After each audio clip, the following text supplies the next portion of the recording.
ikut bersama dengan Kohler itu ada lebih dari 2.000 orang dan berhadapan dengan 3.000 pasukan Aceh.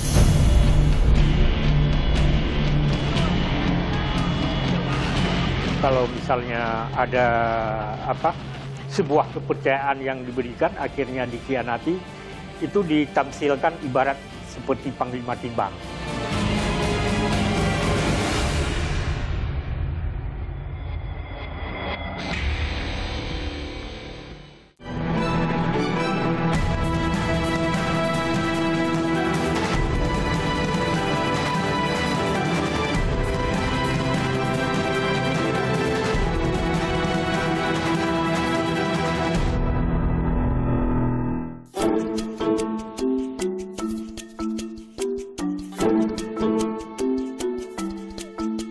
Kebersamaan terjalin erat dalam tradisi kenduri masyarakat Aceh.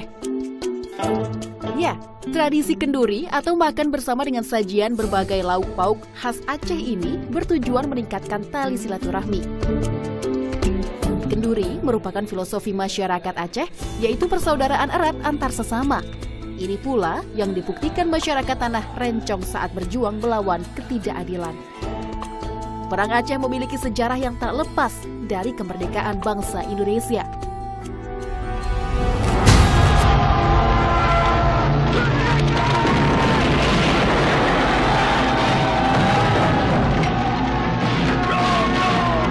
Seperti inilah gambaran suasana perang Aceh dalam film Kolosal Cut Nyak-Dien karya sutradara Eros Djarot yang diproduksi tahun 1988. Dahsyatnya perang Aceh dalam kancah perjuangan 150 tahun silam untuk menghapus kolonialisme Belanda.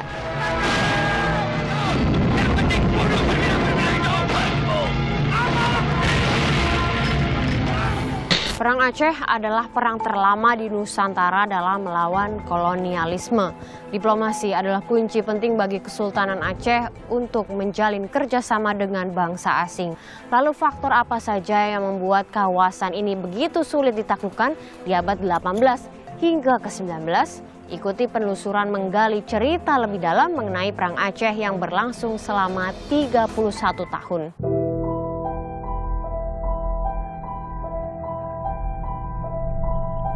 Komplek pemakaman Kerkhof Pecut di Kota Banda Aceh yang terletak di belakang Museum Tsunami adalah saksi bisu pertumpahan darah Perang Aceh dengan Belanda. Nama-nama korban dipahat tepat di pintu masuk menuju makam ini. Kerkhof atau kuburan dalam bahasa Belanda berdiri pada tahun 1873. Sedangkan nama Pecut berasal dari nama anak Sultan Iskandar Muda yang bermakna Pangeran Muda. Kerkhof Pecut menjadi salah satu makam militer terluas di dunia dengan luas lahan sekitar 3,5 hektar. Terdapat lebih dari 2.000 nisan korban Perang Aceh 1,5 abad lalu. Dan inilah makam penting di Kerkhof Pecut. Ialah pemimpin pertama Perang Aceh, Jenderal Johan Harmen Rudolf Kohler, yang mendarat bersama 4.000 pasukannya pada 6 April 1873 untuk menjajah rakyat Aceh dengan menyerang Masjid Raya. Bang Maskur, Kohler ini saat memulai Perang Aceh dibantu dengan siapa saja, dan kalau kita lihat ya bahwa banyak sekali nama-nama yang terpampang di depan. Siapa mereka? Ikut bersama dengan Kohler itu ada lebih dari 2.000 orang dan berhadapan dengan 3.000 pasukan Aceh. Dan sebagian daripada mereka itu kemudian mati dalam peperangan di hari pertama, kedua, dan ketiga sampai dengan hari keempat. Sebagian besarnya dimakamkan di sini, di komplek pemakaman Kerkhof Pecut. Dan kalau kita melihat nama-nama yang diukir pada monumen makam dan tokoh-tokoh yang dimakamkan di sini itu adalah sebagian besarnya adalah orang-orang Belanda, perwira, dan bahkan jenderal-jenderal yang berasal dari Belanda. Ada Jenderal Kohler, Jenderal Pel. Kemudian juga banyak sekali yang dimakamkan di Kerkhof Pecut ini para tentara bayaran Belanda yang berasal dari kalangan Bumi Putra. Penyebab Perang Aceh diawali pada tahun 1871 ketika kerajaan Belanda dan Inggris menandatangani Traktat Sumatera yang menyatakan bahwa Belanda bebas memperluas kekuasaannya di seluruh Sumatera. Ini merupakan ancaman serius bagi Kesultanan Aceh Darussalam sebagai bangsa yang berdaulat. Tercatat, pendaratan pertama Kohler adalah atas perintah Gubernur Jenderal Hindia Belanda, James Loudon. Kohler membawa 168 perwira, 3.198 pasukan Eropa, dan Bumi Putra yang diberi nama pasukan Marsose, yang anggotanya berasal dari seluruh Nusantara. Kohler tewas setelah tertembak pasukan Aceh di depan Masjid Raya pada 14 April 1873. Kematiannya memicu kemarahan pemerintah Hindia Belanda. Dalam peperangan yang cukup besar itu 3.000 pasukan Aceh itu, Jenderal Kohler tewas, tertembak di dadanya menembus jantung pada usia yang ke-55 tahun. Nisan Kohler terbilang unik dan megah. Simbol-simbol kebesaran perang melekat menemani sang jenderal perang. Meski Kohler dikenal cerdas, namun perkiraannya menaklukkan Aceh akan mendapat jalan mulus ternyata keliru. Hal tersebut disimbolkan dengan ular yang menggigit ekornya sendiri.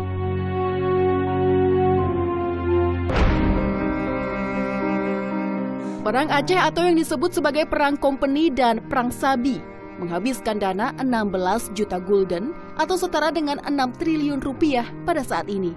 Sedangkan biaya tahun 1875 naik menjadi 9,5 juta gulden yang setara dengan 9 triliun rupiah.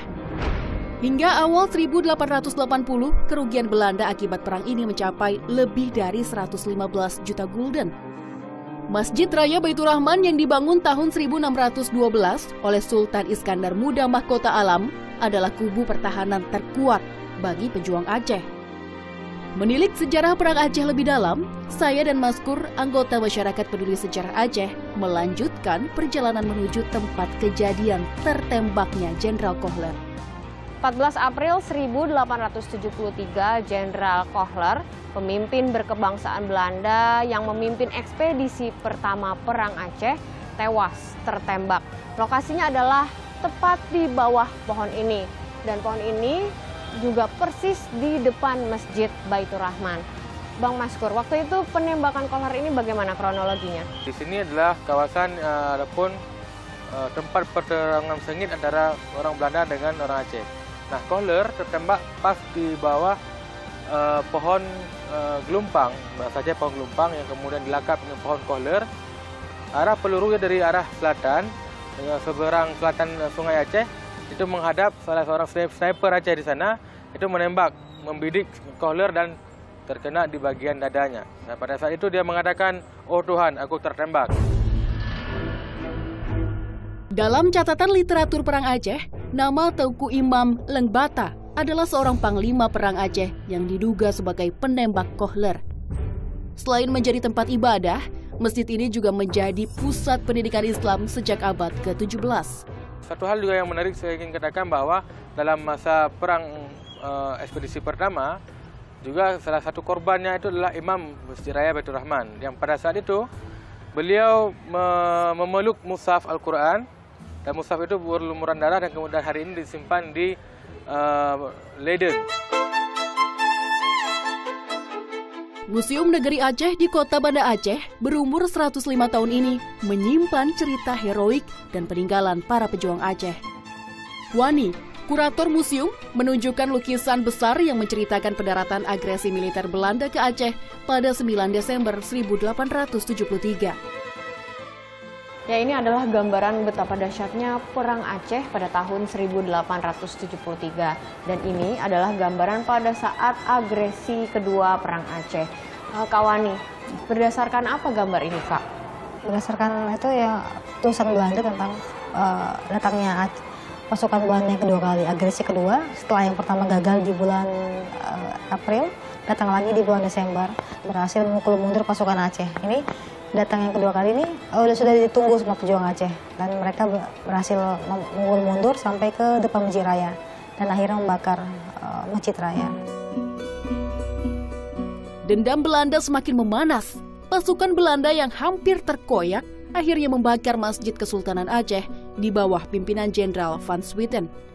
Betapa terluka rakyat Aceh kala itu, masjid kebanggaannya lenyap seketika. Untuk merebut kembali hati rakyat Aceh, akhirnya tahun 1879, Gubernur Sipil Militer Jenderal Van der Heyden kembali membangun Masjid Raya dengan menghabiskan dana sekitar 200.000 gulden yang diselesaikan selama 2 tahun. Selain membakar Masjid Kebanggaan Rakyat Aceh, Belanda juga menguasai Istana Kesultanan di bawah pimpinan Jenderal Van Swieten tahun 1874. Inilah peristiwa yang mengubah nama Aceh Darussalam.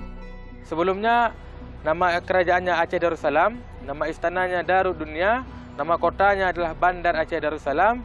Ketika perebutan Istana Aceh, maka mereka mengubahnya menjadi Kota Raja. Pada masa Gubernur Ali Hashimi tahun 60-an itu diubah kembali menjadi Banda Aceh sampai sekarang. Awal abad ke-16, nama Aceh Darussalam disematkan oleh Sultan Ali Mughayat Shah untuk mempersatukan kerajaan-kerajaan di kawasan Aceh. Kesultanan ini memiliki daerah taklukan yang sangat luas hingga ke semenanjung Malaysia. Aceh ini kan letaknya sangat strategis di jalur perdagangan internasional, berperannya Selat Malaka. Hasil-hasil bumi Aceh atau rempah-rempah yang kualitas terbaik ya mungkin di antara daerah-daerah lain di Nusantara. Itu yang menjadi rebutan bangsa-bangsa yang ada di dunia, kenapa mereka sangat berambisi untuk menguasai Aceh. Banyaknya gangguan bangsa asing, akhirnya Aceh menjalin kekerabatan dengan Turki di abad 16 di bawah Kesultanan Sultan Alauddin Riayat Shah Al-Kahar untuk melawan perompak dari Portugis. Ada suatu masa Aceh mengirimkan suatu utusan diplomasi yang waktu itu Sultan Aceh memberikan hadiah kepada Sultan Turki 4 buah kapal lada. 4 buah kapal yang berisi lada. Jalinan kerjasama antara Kesultanan Aceh dan Turki ditandai dengan lambang bendera pada kapal dan panji Perang Aceh. Ketika delegasi Aceh pulang ke Aceh waktu itu, Turki memberikan izin bahwa bendera Turki diizinkan oleh Sultan Turki untuk dikibarkan di atas kapal Aceh, agar Portugis yang sering menjadi perompak di laut itu tidak berani.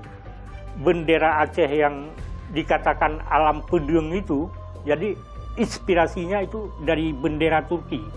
Bintang bulannya, kemudian untuk tidak persis sama dengan bendera Aceh, maka ditambah gambar pedang.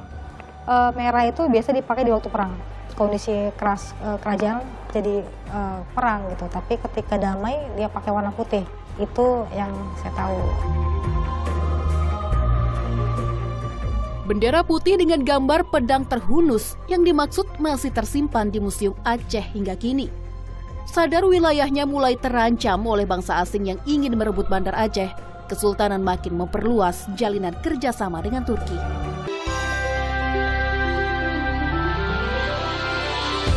Bandar Aceh Darussalam dikenal oleh bangsa asing sebagai kesultanan kuat di kawasan Asia Tenggara. Jalinan hubungan internasional Sultan Aceh dengan Khalifah Turki Utsmani terus meningkat.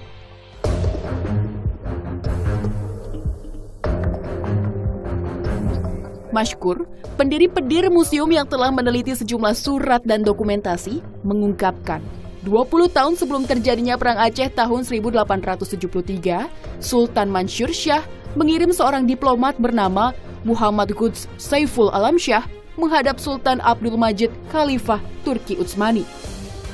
Pengiriman Muhammad Quds Saiful Alam Shah sebagai seorang diplomat Sultan Mansur ke Turki Utsmani setelah beliau ke Hijaz di Mekah dan kemudian mengelilingi negeri-negeri di Eropa, ke Perancis dan sebagainya, yang Sultan Mansur meminta kepada seluruh pemimpin-pemimpin itu untuk menanggung biaya yang dikeluarkan dalam pengiriman diplomat beliau, yang itu akan diganti kemudian untuk mengumpulkan dukungan dan kekuatan kepada Aceh. Mashkur menambahkan, di abad ke-16, Bandar Aceh memiliki daerah kekuasaan mencapai 24.000 pulau, sedangkan kini wilayah NKRI hanya mencapai 17.000 pulau. Muhammad Quds Saiful diketahui adalah seorang ahli peta. Dan ini adalah peta karyanya untuk menunjukkan kebesaran Banda Aceh Darussalam pada abad ke-19. Di sini disebutkan Bandar Aceh Darussalam, kursi Syah Mansur, dia di mana dia memerintah. Kemudian wilayah-wilayah bandar-bandar Muslim di seluruh kepulauan di Asia Tenggara.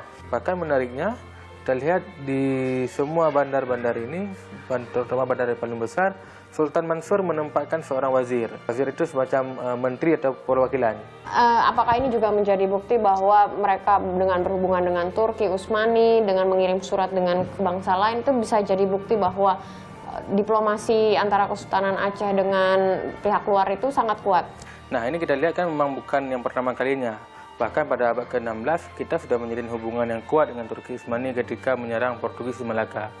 Dan ini juga yang kemudian digambarkan oleh Sultan Mansur ketika beliau menyebutkan semua surat-surat pendahulu kami itu semua dibalas.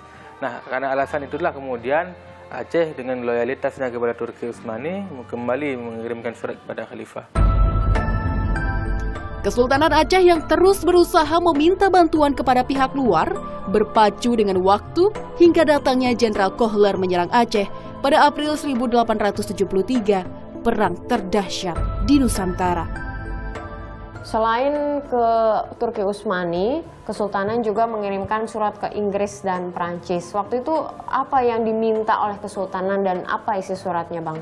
Ya, jadi diplomat yang dikirim pada saya itu adalah Mamaghus oleh Sultan Mansur, dan memang beliau dikirimkan ke Turki, Perancis dan Inggris untuk meminta bantuan, meminta bantuan kepada mereka untuk biaya perang Aceh dengan Belanda. Bahkan Mamaghus itu menyampaikan permohonan yang cukup besar kepada pangeran di Perancis itu untuk membantu Aceh dalam melawan Belanda. Akhirnya bantuan itu tiba kah? Bantuan-bantuan yang diharapkan oleh Sultan Aceh ketika beliau mengirimkan diplomatnya sampai dengan Aceh berperang dengan Belanda 1873, bantuan itu tak sampai. Diplomat lainnya yang dikirim untuk meminta bantuan adalah Syah Bandar Panglima Tibang. Ia diutus oleh Sultan Mansur Shah ke Singapura untuk bekerja sama dengan konsul Amerika, Italia, dan Perancis membantu melawan Belanda. Naas, Panglima Tibang membelot memihak Belanda. Ya, makanya dalam orang Aceh itu sering dipamiukan kalau misalnya ada sebuah kepercayaan yang diberikan akhirnya dikhianati, itu ditamsilkan ibarat seperti Panglima Tibang. Meski kerap menemui kegagalan melawan Belanda, pemerintah Hindia Belanda mengakui bahwa rakyat Aceh sangat sulit ditaklukkan, seperti yang diungkapkan oleh Anthony Reid, penulis The Contest for North Sumatra. Selama berabad-abad, orang-orang Aceh telah membuktikan kemampuannya, baik dalam bidang perdagangan dan pertanian maupun dalam bidang peperangan. Selama perjuangannya melawan Belanda, rakyat Aceh telah membuktikan bahwa mereka layak mendapat perhatian besar dari orang-orang Eropa dan kaum Muslim di dunia. Di Aceh ini sejak kecil ada dibacakan hikayat pada anak-anak kecil, hikayat Perang Sabi gitu. Itu jadi semangat luar biasa bagi orang Aceh. Aceh merupakan daerah masyarakatnya yang sangat luar biasa fanatisnya terhadap Islam. Ya. Jadi dari latar belakang itu Aceh menganggapnya perang dengan Belanda itu adalah perang suci.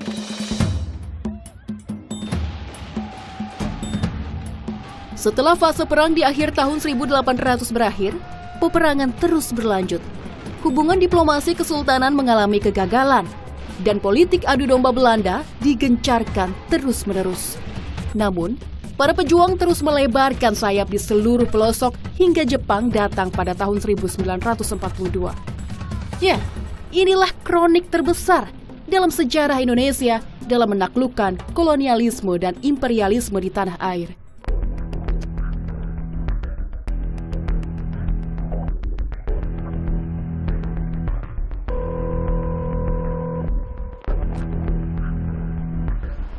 Jiwa-jiwa berani dan pantang menyerah telah mendarah daging dalam